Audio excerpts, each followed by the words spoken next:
Merci, cher collègue. Dans la suite de la discussion générale, la parole est à Madame Valérie Létard pour le groupe Union centriste pour 4 minutes.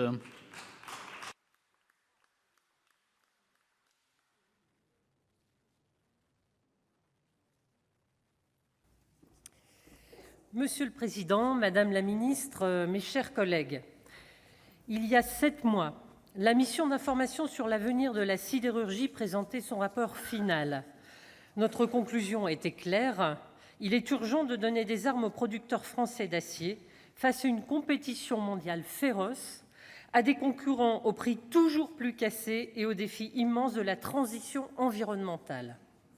La proposition de résolution qui nous est présentée aujourd'hui répond à l'appel lancé par notre rapport.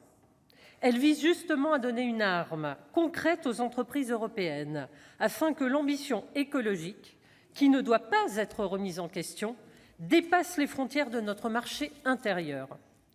Dans le cas de l'acier, ressource d'importance stratégique que nous avons étudiée de près, le déséquilibre est flagrant. L'industrie française consomme en majorité de l'acier importé, alors même que nous avons fermé 144 des 152 hauts fourneaux français en 50 ans.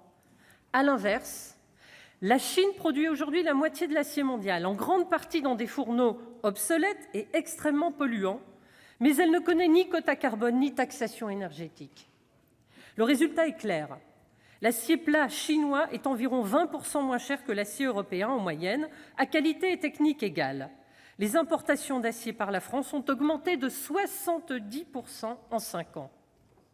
Entendons-nous bien, on risque là de manquer notre objectif. Au-delà de notre industrie, c'est la protection de l'environnement qui pâtit de ces déséquilibres.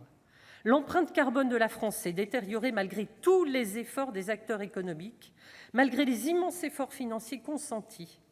Je rappelle par exemple que la compensation carbone coûte à elle seule 280 millions d'euros par an à notre pays. La transition énergétique et écologique de l'industrie européenne ne pourra pas se faire si les politiques publiques tuent les entreprises les plus vertueuses. Je partage donc entièrement l'objectif de la présente proposition, proposée par Jean-François Husson et Bruno Retailleau. Il faut restaurer des conditions de concurrence équitables en compensant le déficit de compétitivité lié aux contraintes environnementales imposées à nos entreprises qui, bien que nécessaires, ont besoin évidemment de tous les outils correspondants. La bonne solution, c'est d'inciter nos partenaires commerciaux à des modes de production plus vertueux sous peine d'acquitter une taxe aux frontières de l'Europe. Il faudra travailler effectivement sur sa nature, sur la façon de calibrer les outils de mesure. Et ça, je partage complètement ce que mon collègue Decool vient de dire. C'est tout à fait vrai. Il y a encore des questions à lever. Les mêmes règles du jeu vaudront pour tout le monde dans ces conditions. Ce principe d'action, cette réponse ne peut être qu'européenne, évidemment, Madame la Ministre. C'est pourquoi le gouvernement français doit continuer son engagement à défendre auprès des institutions européennes la mise en place d'un mécanisme d'inclusion carbone aux frontières du marché intérieur. Aujourd'hui, la réflexion mûrit, la dynamique est bonne.